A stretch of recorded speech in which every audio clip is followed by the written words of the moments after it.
Birleşik Devletler 2 videosunda, Birleşik Devletler Türkiye 2 videosunda tekrar Hüseyin Kantürk'le beraberiz. Hoş geldin Hüseyin. Hoş bulduk Ömer, merhaba. Nasılsın? Teşekkürler, iyiyim. Herkese selamlar dileyelim. Selamlar. Birleşik Devletler 2'de bu sefer Hüseyin Kantürk'ün inanılmaz öngörüleriyle farklı bir konuyu konuşacağız. Birleşik Devletler 1'de İran'ı konuşmuştuk. Bize yakın bir bölgeydi. Bu sefer bize uzak bir bölgeden bahsedecek Hüseyin. Ve oranın da ben kendisine sorduğumda bir üs mü kuracağız dediğimizde yo hayır orası da Birleşik Devletler Türkiye'ye katılacak dedi. O bölgeyi konuşacağız. Ondan önce yine Hüseyin'in öngörüleri dahilinde başladığı X'te paylaştığı yorumlar var. Hüseyin Evet, asıl savaş Hint Okyanusu, Umman Denizi ve Basra Körfezi'nde olacak dedin. evet, Buradan başlayabilir miyiz? evet, tabii ki. Şimdi bunu ne zaman paylaşmışız? 2024 7. ayında. Şimdi biz bunları daha öncesinden de konuşuyorduk da bu şekilde görselle e, işte kurt figürüyle paylaşmak daha güzel olur diye o şekilde paylaştım. Denizde ilerleyen. Yani özellikle de yani Kıbrıs'a göre gördüğünüz gibi yani görseli de özellikle bunun için hazırlamıştım. E, Türk donanması böyle işte Ege'deki birkaç aday için işte Doğu Akdeniz'deki Yunanlarla işte Fransızlarla sürtüşme için ya da Kıbrıs için hazırlanmadığını defalarca aslında anlatmaya çalıştım. Peki biz bunları konuşurken insanlar ne diyordu? İşte siyah gemisi yapılacak deniyordu. İşte denize iniyordu. Ya siyah gemisi diye bir şey olabilir mi? Üstüne bunun siyah da inmez, kalkmaz da. Olsa bile Türk donanması bunu ne yapacak? Niye bu kadar büyük gemiler için para harcanıyor, emek harcanıyor vesaire gibi çıkışları da vardı bazı insanların. Ama işin böyle olmadığını, asıl deniz savaşlarının Doğu Akdeniz'de yaşanmayacağını anlatmaya çalıştık. Ne söyledik? Asıl deniz savaşı Hint Okyanusu'nda, Umman Denizi'nde, Basra Körfezi'nde olacak. Zaten burada aslında e, Türkiye'nin doğrudan hangi ülkelerle savaşacağına da atıf da vardı. Yani e, Umman Denizi ve Hint Okyanusu zaten malum. Hindistan hinterlandında olan bölge. Basra Körfezi de İran'ın hinterlandında hemen de kıyısı olan bölge. Türk donanması 2032 geldiğinde, savaş başladığında hem Hint donanmasıyla hem de İran donanmasıyla mücadele edecek. Bu yeni yapılan nükleer denizaltı projesi de yeni başlayan nükleer denizaltı projesi de zaten bu kapsamda hazırlanıyor. İşte açıklanan uçak gemisi projesi de yani Türkiye bu yeni nesil hazırladığı büyük yani donanma için hazırladığı büyük gemileri bu yeni nesil gemileri üstünde uçakların işte SİHA'ların inip kalkacağı gemileri Doğu Akdeniz'de kullanmayacak. Bu gemileri Hint Okyanusu bölgesinde kullanacak. Somali'deki üssün aslında büyük bir parçası da bu sebeple. Tabii ki o bölgenin işte ne söyleniyor? Uzay çalışmaları için uzun menzilli füzeler deniyoruz. Evet, hem onun için doğru. Aynı zamanda uzun menzilli füzeleri test etmek için de doğru. Ama işte tabii petrol aramak için doğru. Bu Somali'ye yardım etmek için bu sebeplerin hepsi doğru. Ama işin asıl can alıcı noktası o üs Hindistan için kullanılacak. Yani e, donanma bu bölgeden hareketlenecek Hindistan'a Evet, doğru. şimdi Rus basınında iddiası var, iddiası değil haberi var. İşte Türkler Evet, 31 savaş gemisi ve denizaltıyı aynı anda inşa ediyor. Biraz önce sen de bahsettin, nükleer denizaltı projesi NÜK'ten de başlamak üzere. Ee, Senin öngörülerin dahilinde biraz önce konuştuğumuz gibi Hint Okyanusu'nda özellikle bu konuda ya donanmamız şimdi, inşa ediliyor, görülüyor. şimdi bunları anlatırken herkes diyor ki ya önce işte gitsin de Ege'deki donanma Ege'deki işte şu kayalığa sahip çıksın. Ya tabii ki bugünün e, henüz hazırlık aşamasında ve amacının daha büyük bir sebebi yani daha büyük bir savaşa hazırlık olduğunu anlattık. Aslında bu Hint Okyanusu Osmanlı'nın duraklama dönemine geçmesine sebep olan yerdir. Yani Kanuni Sultan Süleyman döneminde defalarca Hint Okyanusu bölgesine Osmanlı açılmaya çalıştı. Ama Portekiz donanması tabii o dönem en güçlü donanması bütün dünyaya yayılmış. Portekiz donanmasını geçemedi. Bu neye sebep oldu? Osmanlı doğuda okyanusa çıkamadı. Yani Hint okyanusuna açılamadı. O ticaret yolunu tutamadı. Ne oldu? Doğuda Akdeniz'e hapsolmuş oldu. Peki Batı'da ne yaptı? Batı'da da Cebeli Tarık'ı geçemedi. Bu da neye sebep oldu? Osmanlı'yı Akdeniz'e sıkıştırdı. Sen eğer küresel bir gücüm diyorsan okyanusta olmak zorundasın. Şimdi tabii uzayda da olmak zorundasın. Ama o dönem için okyanusta mutlaka olman gerekiyordu. Osmanlı bunu başaramadı. Zaten Kanuni ile beraber ne olmuş oldu? Sonrasında işte duraklama devrinde Osmanlı'nın yükseliş hikayesi bitmiş oldu. Bir ucundan Hint okyanusuna çıkamadı. Diğer ucundan Cebeli Tarık'tan Atlas okyanusuna çıkamadı. Akdeniz'e sıkıştı. Ticaret rotalarını kaptırdı. O %30'luk daha önceki videoda söylemiştik neydi? Dünya gayri safi hasılasının %30'unu yapıyordu Kanuni zamanında Osmanlı coğrafyası. Yani dünyadaki 3 üretim ve ticaret merkezinden biriydi. İşte Çin, Osmanlı coğrafyası ve Avrupa. Bu ticaret yolunu işte Portekiz'e kaptırdıktan sonra e, deniz üstünden taşımacılığa kendisini işte ne oldu? Değil mi? Afrika burnundan aşağıdan Avrupa'ya taşınmaya başladı. Bu da ticareten düştüğünde, ticaret rotası olmaktan çıktığında ekonomik kayıplar peşinden askeri kayıpları getirir. Gücünü zayıflatır. Hegemonya alanının küçüldükçe bunlar iç içe. Hegemonya alanının küçüldükçe sen de küçülürsün. Sonra da değil mi? Nihayetinde Kurtuluş Savaşı'na kadar işi geldi yani. Coğrafya paramparça etti bizi. Evet. O zaman Şimdi, şimdi Hint Okyanusu'na bir bakalım. evet. En büyük Evet. ülke Hindistan. Yine döndük dolaştık Hindistan'a geldik. Kesinlikle. Şimdi burada tabii Hindistan merkezde ama konu Hint Yarımadası'nın tamamı.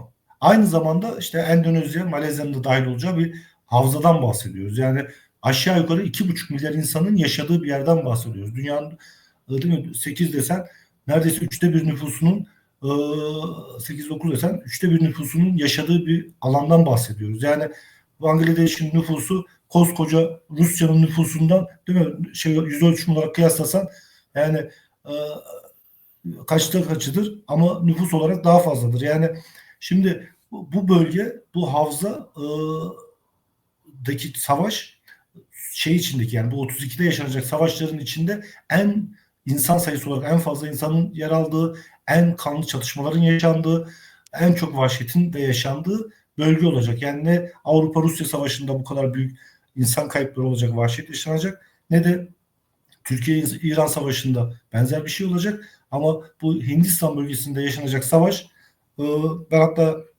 buna şey örneği veriyorum. Yani Moğol katliamlarından sonra Moğolların o dünyaya yayılış sırasındaki akan değil mi? Hep bahsedilir yani dünya nüfusunun şu kadarı kaybedildi, şu onlar oldu. Bu Hint Yarımadası'nda da böyle bir insan kaybı yaşanmasına sebep olacak. Şimdi bir tık daha gidelim Malezya'nın, işte. Endonezya'nın, Pakistan'ın katılmasıyla tabii Hint Tabii. Yarımadası'nda. Şimdi bu Pakistan-Hindistan çatışması olarak başlayacaktı. Zaten de öyle başladı. Niye? Zaten tarihsel bir sorunları var. Zaten aralarında problem var. Kıvılcımın ateşleneceği iki yer orası. Pakistan'la Hindistan. Tabii bir ucunda da hemen Bangladeş ile Hindistan konusu var. Şimdi burada Hindistan'ın diyorum biraz daha işin içine girmek lazım. Hindistan'ın demografisine bir bakmak lazım. Yani zaten herkes malum biliyor. Nedir durum? Şimdi Hindistan'da aşağı yukarı 1,5 milyar değil mi? 1,500-1,5'a yakın insan yaşıyor. Şimdi bu 1,5 milyar nüfusun Hintliler diyor ki 200 milyonu Müslüman. Aslında işin öyle olmadığını rakamlar bize söylüyor. Şimdi bu baktığımızda Müslümanların yoğun yaşadığı bölge neresi? Hem Pakistan'a hem Bangladeş'e yakın olan yerler ve aynı Evet. zamanda Hindistan'ın kuzey bölgeleri. Şimdi burada bir şey daha söylemek gerekiyor. Bu aynı zamanda da Hindistan'la Çin'in sınır olduğu bölgeler. Yani bu savaş bittiğinde Hindistan'la Çin artık sınır olmayacak. Yani Çin'in bu işe destek olmasının altında yatan sebep de bu. Bu Çin niye bize destek atıyor? Değil mi? Niye ihtiyacı var? O da Hindistan'dan kurtulmak istiyor. Ortak bir kazan kazan işi bu. Savaş bittiğinde de Çin'in kazanacağını Hindistan diye bir ülkeyle artık sınırı olmayacak. Kimle sınırı olacak? İşte yeni Pakistan, yeni Bangladeş'le sınırı olacak kuzeyde.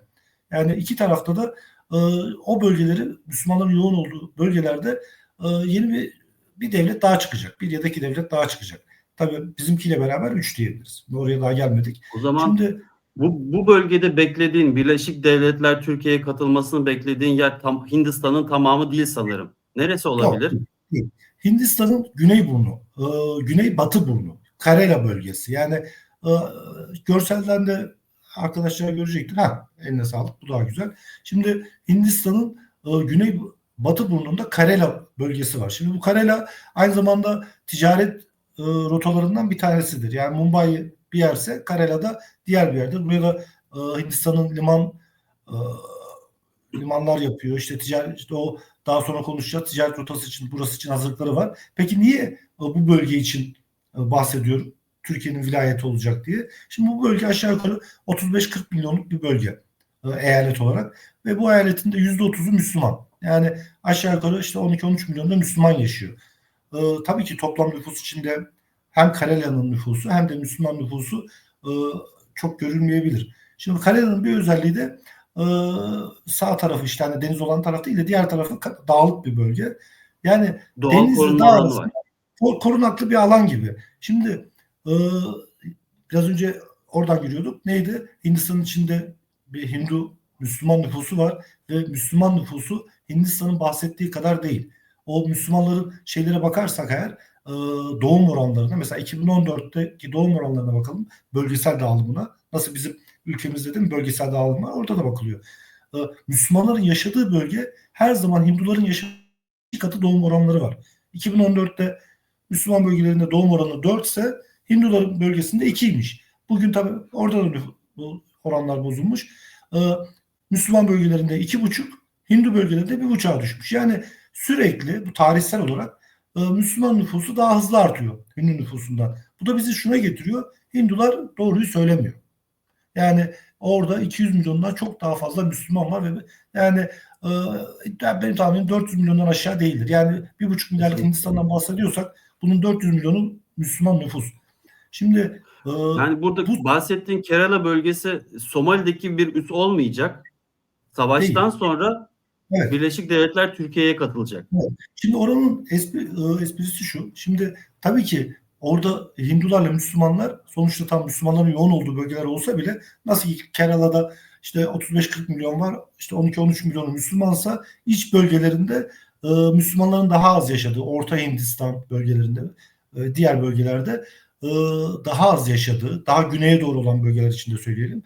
Bu sadece ülke savaşı değil, aynı zamanda Hindistan'ın içinde Müslüman-Hindu savaşına dönüşecek. Hint Yarımadası'nda da buna dönüşecek. Yani Hindu-Müslüman savaşına dönüşecek. Hindistan'ın içinde Müslümanlarla Hindular birbirini katletmeye başlayacak. Daha doğrusu Hindular Müslümanları katletmeye başlayacak. Çünkü asıl hakim nüfus onlar olduğu için, devlet de onların elinde olduğu için, güvenlik kolluk kuvvetleri de ellerinde olduğu için Müslümanları katletmeye başlayacaklar. Zaten her gün bir haber düşüyor. Camileri yıkıyorlar, işte Müslüman gördüğünde tezgahlarını dağıtıyorlar vesaire. Zaten içerisi kaşınıyor, sürekli kaşınıyor. Bu da normal. Niye? Arkadaşlar bir tanesinin taptığını diğeri kavurma ekmek yapıyor.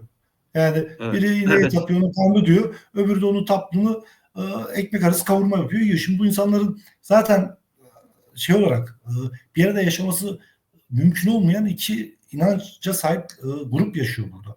Şimdi bu çatışmalar yaşandığında, Hindular Müslümanları katletmeye başladığında Orta Hindistan ve daha güneye yakın bölgedeki Müslüman nüfusu bu Kerala'ya doğru akacak. Yani insanlar kaçmaya çalışacak. Yani orada şimdi Kerala'nın bir esprisi de Maldivlere daha en yakın yerdir. Şimdi orada Maldivler'de de ben bunu 2021'de yazmıştım. Onu şu anda paylaşmadık ama 2021'de Maldivler'de Türkiye'nin üssü olacak dedim.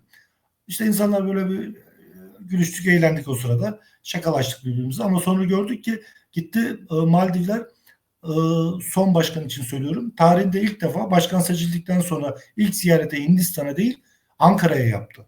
Türkiye'ye yaptı. Arkasından TB'ler satıldı ve şu anda mesela Maldivler'de de TB'ler var. Yani e, Türk SİHA'ları bulunuyor. Ve her geçen günde askeri olan ilişkiler de gelişiyor. Şimdi Evet, Karena'nın şimdi iki hemen tane öngörün üst üste geldi. Hem Türk aynen öyle. Silahlı Kuvvetleri'nin Maldiv'e yerleşmesi öngörün var Aynen. ve Aynen. Hindistan'ın Kerala bölgesinin de Birleşik Devletler Türkiye'ye katılma öngörün var. Evet. İki tane öngörün yavaş yavaş Aynen. ilerliyor. Süreç ilerliyor, şekilleniyor. Aslında bu görünür olmaya başlıyor. Şimdi Türk Birbirlerini ordusu destekliyorlar. evet, Türk ordusu Maldivler'de üsler kurduğunda, güçlendiğinde insanlar nereye şimdi Hindistan'ın orta kesimlerinde, güneyinde bulunan Müslümanların kaçabileceği tek yer var. Buruna doğru kaçacak.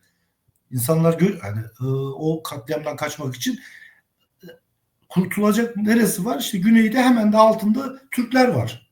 Türk üsleri Evet. var, Maldivler var. Oradan gemilerle oraya kaçmaya çalışacaklar. O sebeple oraya yığılacaklar. Ama tabii nüfus da kalabalık bir coğrafya sonuçta. Milyonlarca insan bugün orada mesela diyorsak 12-13 milyon Müslüman var. Belki 50-100 milyon Müslüman oraya sıkışacak. Bu eyaleti. Sadece Karela değil, o sahil şeridi boyunca düşünelim. İşte sırtı dağlar, belki Karela'ya girecekler, dağlara doğru çekilecekler. Orası onlar için güvenli bir bölge olacak. Nasıl ki Türk ordusu gitti Kıbrıs'ta, değil mi? Türkler e, katledilirken oraya, tabii Rumlarla. aynı değil ama hani burada da Müslümanlar ve ortak müttefiklerinle beraber bir savaşa giriyorsun. Yani Türk donanması diğer Pakistan'da, Endonezya'da, Malezya'ya destek olmak için şeye çıkacak. İşte başında bahsettik ya, Hint Okyanusu'na çıkacak. Hem İran'la mücadele edecek hem de Hint donanmasıyla mücadele edecek. Şeydeki, bu Maldiv'deki üsler yardımıyla da, diğer işte Somali'deki üsler yardımıyla da Karela'ya sıkışan halkı da korumak için Türk donanması, Türk askeri buraya çıkartma yapacak. Yani Hindistan'da çıkartma yapacağı tek yer bu. Bu bölge olacak. Evet. Yani onun dışında bu savaşa sadece şey olarak destek verecek. Donanma desteği verecek. Tabii ki donanmada hava kuvvetleri aynı zamanda, değil mi? Artık SİHA var, SİHA gemin var, uçak gemin var. Kendi uçağını yapıyorsun, SİHA'larını yapıyorsun. Aynı zamanda hem tabii ki deniz savaşı dedi, aynı zamanda hava savaşı. Hava kuvvetleriyle destek vermiş olacak. Ve Türk askeri de Hindistan bölgesinde, Hint Yarımadası'nda Türk askerinin çıkacağı tek yer bu bölge olacak. Kerala bölgesi. Ve oradaki Hindu nüfusuna daha fazla Müslüman nüfusu oluşmuş olacak. Bu içerideki karmaşanın yarattığı göçlerle, o sürgünlerle, katliamdan kaçan insanlarla o Maldivlere yakın olan kısma buruna kaçacakları için, oradan hani Türk bölgesine kaçıp hayatlarını kurtarmak için, oraya sıkışan insanları kurtarmak için Türk askeri oraya çıkacak. Çıkış hikayesi de bu olacak. Bir de bir şey Arkasından dedim. da tabii İran ve Hint donanması birlikte mi savaşacaklar Türkiye'ye karşı? tabii şimdi aynı şeyde biz İran'la savaşmaya başladığımızda Hindistan da İran'a destek verecek. Zaten şu anda bile e, zaten iç içeler, zaten müttefikler. Aynı zamanda Rusya da bunlarla müttefik. Daha önce de bahsetmiştik ki aslında bu üç bölgedeki savaş aynı savaşın cepheleri diye düşünmek lazım. Yani bu Rusya ile Hindistan, İran hat halinde tam bu orta koridor kenar kuşağı bölerler. Yani Avrasya'nın merkezinden Avrasya'nın kenar kuşağına bir mızrak gibi aslında tam ortadan ikiye bölüyor. Ne yapmış oluyor? Hem Türkistan dünyasına ayırmış oluyor, hem Çin'le Avrupa Birliği'ne, Avrupa kıtasına ayırmış oluyor. Bu hattın zaten bu savaşın siyasi hedefi bu hattı kırmak. Bu duvarı kırmak. Avrupalılar Rusya'yla, tabii bizim de orada Karadeniz vesaire, Kafkasya'da müdahil olacağımız yerler olacak. Ama bizim asıl ilgilendirecek olan yer, asıl savaş vereceğimiz yer, birincisi İran'da, onu konuştuk. Şimdi ikincisi de Hindistan. Yani orada da müttefik olarak ağırlıklı donanma gücüyle, hava gücüyle, teknik güçle, asker şeylerinle, yeni nesil ürettiğin silahlarla, koralla, SİHA'larınla, Kızıl Elma'yla Pakistan'a, Bangladeş'e destek olacaksın. Onların lojistiğini sağlayacaksın. Envanteri yenileme hızlarına yardımcı olacaksın. İşte yapacağın diğer bir şey de işte bu Karela bölgesine Türk askeri çıkacak. Hem o Müslümanları koruma altına almış olacak. Bittiğinde de, yani savaşın sonunda da Türk askeri orada kalacak. Orada şeyden hemen üstünde, şimdi ne dedik? Müslümanların yoğun olduğu yerler kuzeyde daha çok. Kuzeyde ve doğuda. Bangladeş sınırında, Pakistan sınırında, işte Nepal, işte o taraflarda. O bölgelerde bıçak gibi kesilmiş olacak. O Çin'le sınırı kopmuş olacak. Ortada bir Hindistan kalacak. Güneyine de sıkışmış bu Müslüman nüfusu olacak. Bu güneyine, Kerala bölgesine sıkışmış olan Müslüman nüfusu, tabii artık Hindularla Müslümanlar bir arada yaşayamayacağı bir dönem olmuş olacak. Şimdi bu Kerala eyaleti tek başına bir devlet olabilecek bir pozisyonda yok.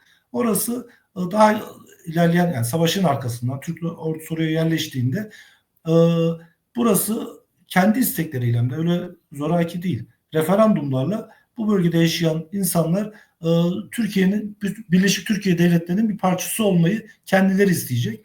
Türk devleti oraya bir eyalet olarak olabilir. İşte kendi içinde ufak bir özel bölge adı verilebilir. Bir devlet adı kurulabilir. Ve nüfusu da öyle az uzda bir şey olmaz. Yani 50 ile 100 milyon arasında bir insan oraya yığılır yani. Ve daha geniş bir alana yayılır tabii. Şimdi Kerala'ya toplanırlar ama biraz daha kuzeye doğru, sahile doğru, bir üstündeki eyalete doğru bu nüfus, yani Türk ordusu oraya çıktığında yukarıya doğru da çıkar. Biraz daha geniş bir alanı tutmuş olurlar. Ama merkez olarak Kerala bölgesine çıkılmış olur. Ve burası Birleşik Türkiye Devletleri'nin bir vilayeti olur. Eyalet, dediğim gibi aday Burada eyalet olur. ilginç bir şey var. Onu da söylemek istiyorum. Evet. Geçtiğimiz ay Kerala'da bir derin liman açıldı. Ticaret limanı. Evet. Evet. Visakhapatnam adında. Doğru. Bu da Modi tarafından açıldı geçen ay. Hindistan'ın bir ticaret yolu var. Onu da paylaşalım, gösterelim. 2023 yılında Biden yönetiminin, Amerika'da Biden yönetiminin İsrail, Suudi Arabistan, Birleşik Arap Emirlikleri ve Hindistan'la yaptığı bir anlaşma, bir ticaret yolu var. Haritada da görüyoruz ve bu İsrail'den sonra Yunanistan'ın Pire Limanı'na çıkıyor. Evet. Böyle bir ticaret anlaşmaları var. Visakhapatnam Limanı da bahsettiğimiz Kerala bölgesinde Hindistan'ın Doğru. büyük bir limanı. Yeni açıldı. Bu haritaya baktığımızda bu ticaret yolunu Çin'e pek uymuyor. Bize de uymuyor. Çünkü bizim de bir kalkınma yolumuz var. Basra Körfezi'nden Nusaybin'e kadar giden. Evet. Bu konuda ne diyorsun ticaret yollarında? Şimdi bu da zaten karşı tarafın tezi diyelim, planı diyelim. Şimdi aynı zamanda şimdi herkes aynı fikirde değil. Öyle olsa değil mi? Zaten ülkeler birbirine girmez yani. Şimdi bu Hindistan zaten Birleşik Arap Emirlikleri'ni biliyoruz. Her yerde karşında. Evet. Libya'da karşında, Somali'de karşında, 15 Temmuz'da karşında, sürekli karşında yani. Her durumda karşında pozisyon alıyor. Şimdi burada da gene karşında. Yani hatta onlarca yıl sonra yine karşında olacak. Yani Birleşik Arap Emirlikleri'nden çok da bir şey beklememek lazım. Yani tabii ki ticaretin artar, ilişkilerin gelişir, şu olur bu olur ama bir risk olduğunda şunu herkes bilsin ki gene karşında olacak. Burada da ne yapmak istediler? Çin'in ticaret rotalarına alternatif bir rota hazırlayıp ticareti işte o da ne yapmak istiyor? İşte Hindistan'da üretimi biz Hindistan'a taşıyalım. Çin zayıflamış olsun ve üretim Hindistan üstünden Avrupa'ya, Batı'ya nasıl ulaşsın? İşte Birleşik Arap Emirlikleri, Suudi Arabistan, İsrail üstünden, Ürdün üstünden, İsrail'e oradan Yunanistan'a, Avrupa'ya, dünyaya yayılmış olsun. Batı'ya ulaşmış olsun. Hindistan'ın ürettiği Haifa mallar. limanından çıkış yapacak. Pire, Evet. Atina Pire'ye gidecek. Evet. Bu ilk atıldığında da aslında bunun üstünde yazmıştım da bu olmayacak bir dua. Şimdi süreç ilerlediğinde bunun kurduğu limanlar falan sonuçta bize faydası olacak. Hindistan'ın Kerala bölgesine. Bu bölge ticaret rotası evet olacak ama doğal olarak çünkü sonuçta orada yoğun bir nüfus var. Burada üretim de olacak. Yani Hindistan her zaman ticaret rotasının bir parçası olur. Mesele Hindistan ne halde olacak? O rotanın hakimiyeti kimde olacak? Ticaret rotasının güvenliğini kim sağlayacak? Orada hangi ülkeler olacak? Güzergah sonrasını yine sen tayin edecek olursun. Yani Evet, bu bu şu iş bittiğinde paylaştığımızda Çin'in evet, ticaret yolları evet, kalkınma yolu olarak geçen işte Basra Körfezi'nden giriyor. Basra'dan Irak, Bağdat'ı takip ederek Nusaybin'e çıkıyor. Türkiye'nin içinden geçerek Avrupa'ya ulaşıyor. Şimdi bir önceki şeyde yani bu Biden döneminde Hindistan, İsrail, oradan Yunanistan'a giden hat zaten şimdi bu süreçte İsrail de pasifize olacak. Yani Evet. ne oldu? Kuzey artık şimdi vurdu duruldu artık. Yani Suriye gene vuruyor falan ama Amerika daha dün büyükelçi söyledi. Biz gidiyoruz diyor. Türkçesi o. Türkiye buraları güzel idare ediyor. Zaten gitmek istiyor adam. Ne dedi? Ya dedi Türkiye buraları iyi idare ediyor. Biz Suriye'yi bölmekte yanlış olmuş 100 yıl önce dedi. O Skype anlaşmaları dedi zaten İsrail içindi. Osmanlı'yı bölmek içindi. Bu anlaşmaların yürümediğini, bu projenin yürümediğini de görmüş olduk dedi. Biz artık bu işte yokuz dedi. Bu aynı zamanda Duyurmak istiyor da duyulmuyor sanki. ilan et. Israrla bunu Ama tekrarlıyor Amerikalılar. şimdi bu haber aslında bizim tam da üstünde anlattığımız konunun yani Birleşik Devletler Türkiye'nin ilk defa bir Amerikan Büyükelçisi ağzından ilanıdır. Şimdi adam ne diyor?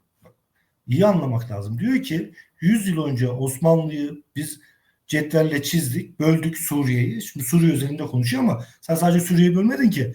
Nereye böldün? Irak'ı da böldün. Lübnan'ı böldün. İşte İsrail dediğimiz bölge Filistin bölgesini böldün. İran'da yönetimi Yemen'i değiştirdin. böldün.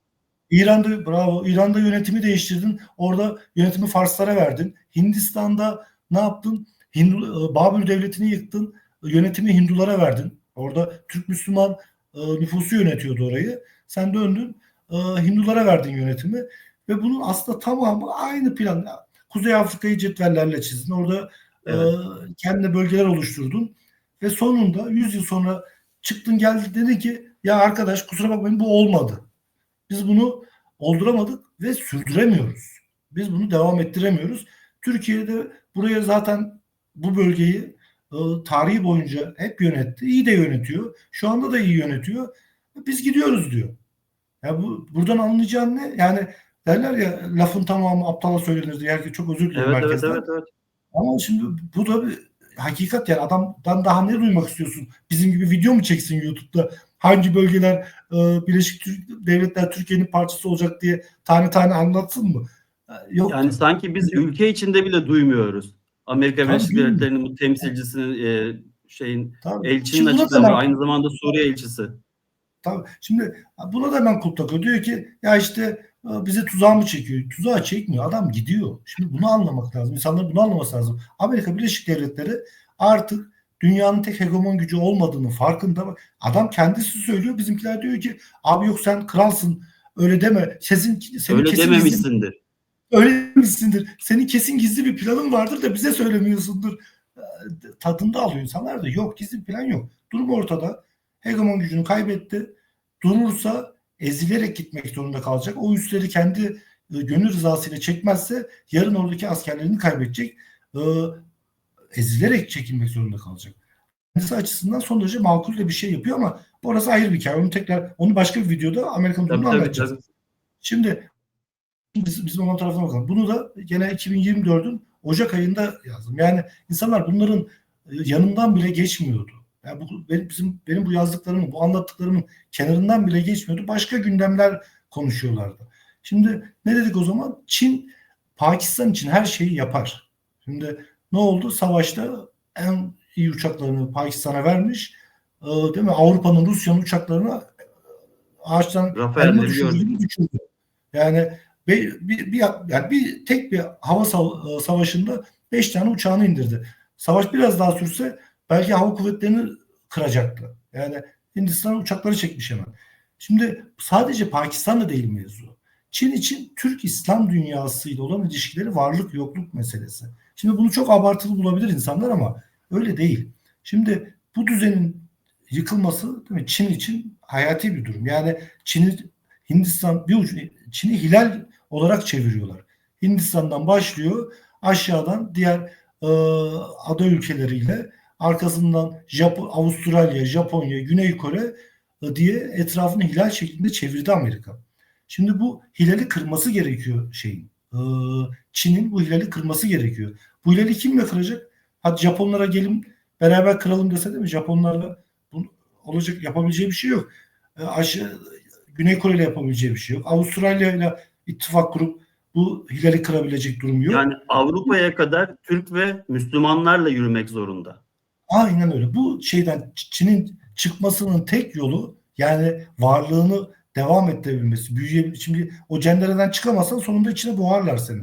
Eğer iki yolun vardır. Ya çıkacaksın ya boğulacaksın. Aynı bizim de etrafımızı çeviriyorlar değil mi? Ermeni, Pers duvarı, Rus. Altta Evet. da PKK duvarı.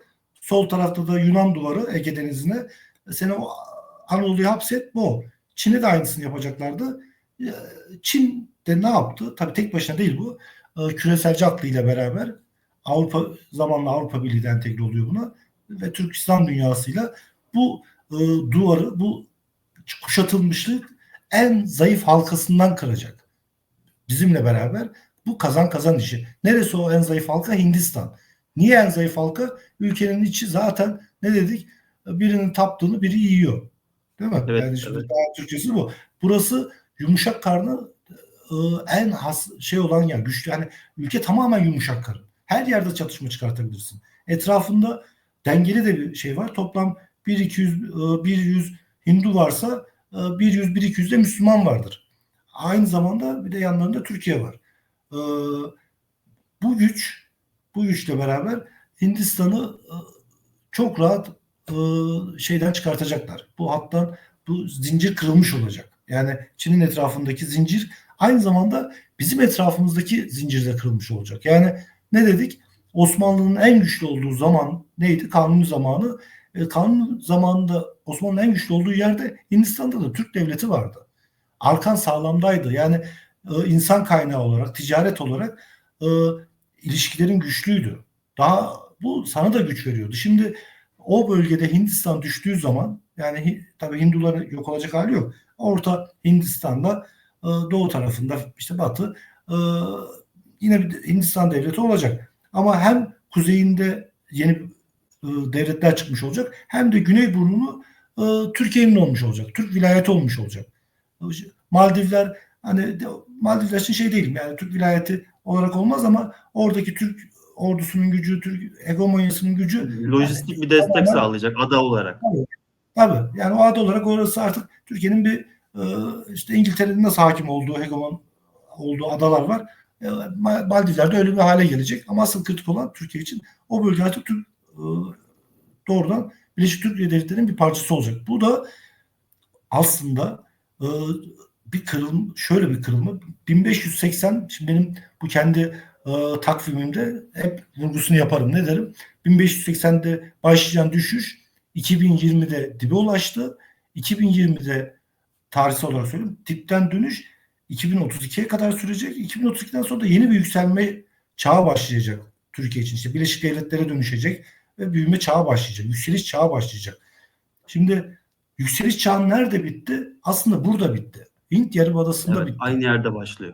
Aynı yerde başlayacak. Yani Hint Yarımadası'nda sen Portekizleri yenemedin, okyanusu açılamadın ve senin için artık yükseliş çağı sona ermiş oldu. Ve 2032'de de hatta onu ben tam şöyle de ifade etmiştim. Kanuni Sultan Süleyman'ın yapamadığını Fatih Sultan Yavuz yapacak. 1580'de tam da işte 1580'de Kanuni Sultan Süleyman'ın yapamadığını 2032'de Fatih Sultan Yavuz yapacak ve Hint Okyanusu'nu Umman Denizi bölgesini Türk hegemonya alanının içine katacak. Bunu da o Kerala bölgesinde Osmanlı eğer Portekiz'i yenseydi bunu Osmanlı yapacaktı zaten. Bu bölgeye yerleşecekti. Buraya uzak bir vilayet olarak işte kendi ordusuyla çünkü ticaret rotasının senin elinde olması için işte Hint donanmasını yenmen yetmez aynı zamanda. Orada bir böyle işte uzaktan bir şeyle de olmaz. İşte hegemonya ordunun üstüne de olmaz. O vilayetin senin olması gerekiyor. O bölgede senin devletine ait bir toprak parçası olması gerekiyor ve bu bölgede olacak. Ne olmuş oldu? Sonunda Çin'le Hindistan kaybolmuş oldu sınırları. Hindular daha Orta Hindistan'la gene tabii deniz ve okyanusta kıyılar olur. Bir bölgeye yayılmış oldu. Ucunda da Türkler yerleşmiş oldu. Şimdi mesela şeye de bakıyoruz. Neydi? Bangladeş'e Türk ordusu sadece şimdi Erdoğan ne yaptı? Evet, Bangladeş'le Hem ilgili bir bilgi vereyim yeri gelmişken. Bangladeşli yetkililer geçtiğimiz hafta Ankara'daydılar. Makine kimya endüstrisini ziyaret ettiler. Ve makine kimya endüstrisinden Bangladeş'te bir tesis açmasını istiyorlar. Tesiste işte elimizde gördüğümüz milli piyade tüfeklerinin montajı, bunun yanında çeşitli ebatlarda, ölçülerde obüs mühimmat üretimi. Yeni bir haber bu. Geçen hafta yapılan. ben bunları ilk anlatmaya başladığımda ne kimsenin Bangladeş konuştuğu vardı, ne Türk askerinin orada işte SİHA'nın satıldığı vardı, ne Endonezya Cumhurbaşkanı gelmişti burada mecliste konuşma yapmıştı. Bunların hiçbiri konuşulmuyordu, hiçbiri anlatılmıyordu. Bunları anlatmaya başlamıştık. Şimdi Bangladeş'le değil mi, artık herkes konuşuyor. Türk donanması orada, Türk SİHA'ları orada, savunma sanayi orada. Aynı zamanda Endonezya Cumhurbaşkanı geldi mecliste konuşturdular. Bunu Evet. bir anlamak isteyene, görmek isteyene bu zaten çok görünür bir şekilde bir işaret fişeği. Cumhurbaşkanı da çıktı geldi ne dedi? Pardon, yeni dünyayı biz Türkiye ile beraber kurmaya hazırız dedi. Birlikte yürümeye hazırız dedi Endonezya Cumhurbaşkanı. Yani insanlar aslında diyorum ya daha ne duymak istiyorsun? Yani böyle YouTube kanalında Endonezya Cumhurbaşkanı bir taraftan yanına da Amerikan Büyükelçisini alsın. Böyle tek tek işte burası Türkiye buralara girecek. Bunlar ittifak yapacak diye mi anlatsın? Bunlar işaretler. Bu işaretleri toplayacaksın. Hani şeytan ayrıntıda gizlidir derler ya. Ya da Fnord diye bir kelime vardır. Çok 1970'lerde bir bilim kurgu yazarın romanında geçer. Orada gerçekliğin içindeki, yani Matrix'in içindeki hatayı görmeye denir. Yani Matrix'in içindeki hatayı görürsen sonra arka perdesini de görürsün. Yani o ekran sana artık yeşil bir görüntü olarak görür. Hani Neo en son öyle görüyordu ya etrafını. Rakamlar Evet. akıyordu. Normal şey olarak görmüyordu. O şeyi kırıyor çünkü. O Fnord o aradaki şeyi görüyor. İki piksel arasındaki boşluğu görüyor. Öyle tarif ederler. Bu da bu. İki piksel arasındaki boşluk bu. Bu cümleler, bu anlatılanlar. Senin bunu bütünü tamamlaman gerekiyor. Ama tabii biz ne dersek diyelim Birleşik Devletler Türkiye mi bir sürü insanda bunun bir işte öyle abartılı bir hayal ürünü şeyler olduğunu söyleyen de çok insan olacak ama zaman biraz daha ilerlediğinde Türk ordusunun Bangladeş'le olan yakınlığı arttıkça, Endonezya yakınlığı arttıkça, Hindistan'ın çıkarışmaya başladıkça e, Pakistan'la Pakistan'ın ne Hindistan gerçekten yapabileceğini gösterdi zaten. evet, savaş tekrar başladığında insanlar diyecek ki ya burada bir şey oluyor. Şimdi mesela bu Karela işinde de çoğu insana çok fütüristik gelebilir ve çok uçuk bir öngörü gibi gelebilir ama o gün geldiğinde göreceğiz ki Somali'deki Türk donanması kalkacak gidecek Kerala'da sıkışan 50-100 milyon Müslümanı hem kurtarmış olacak hem de o bölgeye yerleşip o bölgeyi Hindistan'ın güneybatı ucunu Birleşik Türkiye Devletleri'nin bir parçası yapacak. O gün Çok geldiğinde teşekkürler Hüseyin. biz de bu videoyu alıntılayacağız. Arkadaşlar biz söyledik. Gerçekte şu andaki yaşandığımız durumda bu diyeceğiz. Çok teşekkürler. Ben teşekkür ederim. Birinci videoda İran'ı konuşmuştuk. İran'ın Birleşik Evet, Devletler Türkiye'ye katılacağını. evet, İkinci videoda ise gerçekten çok ilginçti. Hindistan'ın Kerala bölgesinin Birleşik Devletler Türkiye'ye katılacağını söyledin Hüseyin. Öngörülerine evet. devam edeceğiz. Ağzına Serimize sağlık. devam edelim. Ben teşekkür ederim. Herkese Herkese iyi selamlar. seyirler. Selam.